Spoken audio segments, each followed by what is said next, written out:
know I'm late to the party, but imagine if this was anyone else of any other race saying it.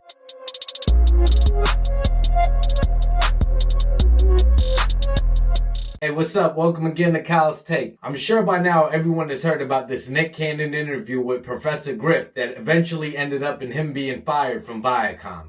Nick Cannon's been with Viacom since about the mid to late 90s. He was on All That, and then eventually going on to his own show, movies, and then more recently, what we know him for the last 15 years is being the host of Wild 'N Out. And I want to give a shout out to Kenan Thompson. He's been in the spotlight just like Nick Cannon since he was younger, but we've seen Kenan Thompson go a different way and flourish. He's prospered. He's been on shows like Saturday Night Live more recently, and I think he's still on it, if I'm not mistaken. For being so woke, he was married to Mariah Carey, who is Hispanic or light-skinned or whatever she is, and that's who he chose to have children with. I believe he has a set of twins. So for all of those people on his Twitter and Instagram and in his DMs and saying, good job, we support you, thanks for standing with us, Nick Cannon has been separated from the black community, if even he was ever a part of it. He's been on since he's been younger. He's been on since he was like, 12, 13, 14, he knows nothing about the black struggle. And you're an idiot because they have left the black community and have left black women. And I'm seeing a lot of black women supporting him, saying thanks for spreading the truth and keeping it real. You're wrong and you're mistaken. Who was Nick Cannon on his podcast with interviewing at the time of this recording? Professor Griff. If you don't remember, he was in the group Public Enemy back in the 90s, and he was eventually fired from Public Enemy for speaking a lot of the same. Now, at first, Nick Cannon didn't want to apologize, but eventually ended up issuing a statement via his podcast, apologizing to his Jewish brothers and sisters. The same ones you tried to say were heathens and incapable of feeling compassion and less than you. Now you're issuing an apology because you understand it's going to affect your bank. It's going to affect your end of the day dollar. And who wants that? A lot of speculation is going around that may actually be what saves his job on The Masked Singer. To say they owe you Wild 'N Out, no, you were the face of it, but they were the ones behind the scenes making all the money. They didn't have to put out any of their business and just sat behind collecting cake.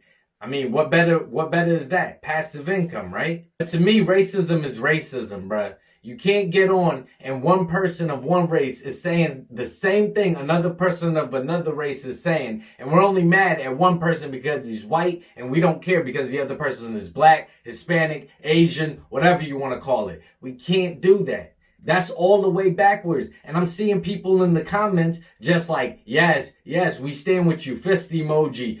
You telling them, stay woke, brother, to Nick Cannon. That makes no sense. And look what he's doing, apologizing right now. How are you going to renege? You can't put the statement out there and then take it back as soon as it affects your bottom dollar. It means you didn't even really believe in what you were saying anyway. You were just saying it to try to win cool points or woke points or whatever kind of points you thought that you was in the running for. I guess he's brave for dragging his feet and waiting less than 48 hours, maybe even less than 24 hours to put out an apology.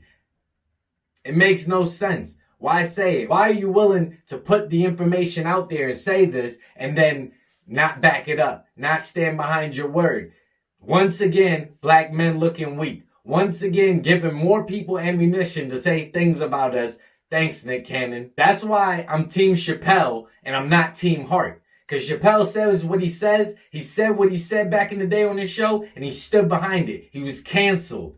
All right? Kevin Hart, he got on there and said what he said, and then spent 8 weeks apologizing about what he said, and then went on and wore a dress. Bruh, you say you're willing to stand for things, but you don't. That's a contradiction in and of itself. That's why I admire a lot of these black conservatives, a lot of these people taking a stand, because they're willing to say what they say, and they're willing to stand behind it. Nick, you, and I hope Terry Crews is willing to stand fully behind what he's been saying and die on it if he has to. That's what it's going to take to change. But you let me know. Am I right, wrong, in the middle? Do you agree, disagree? Do you think Nick Cannon is woke and he's a martyr if he loses his job completely, including the Masked Singer? should always be idolized by people because he spoke his truth? Or do you think Nick Cannon is weak? Trying to, in the name of being a social justice warrior, saying this, and only to turn around within 24 hours, or I know definitely less than 48 hours, he apologized, talking about his Jewish brothers and sisters. He stands with you after just calling them everything he called them in the interview. I won't repeat it because I don't stand with that. But anyway, let me know your take in the comments below. And as always, be safe.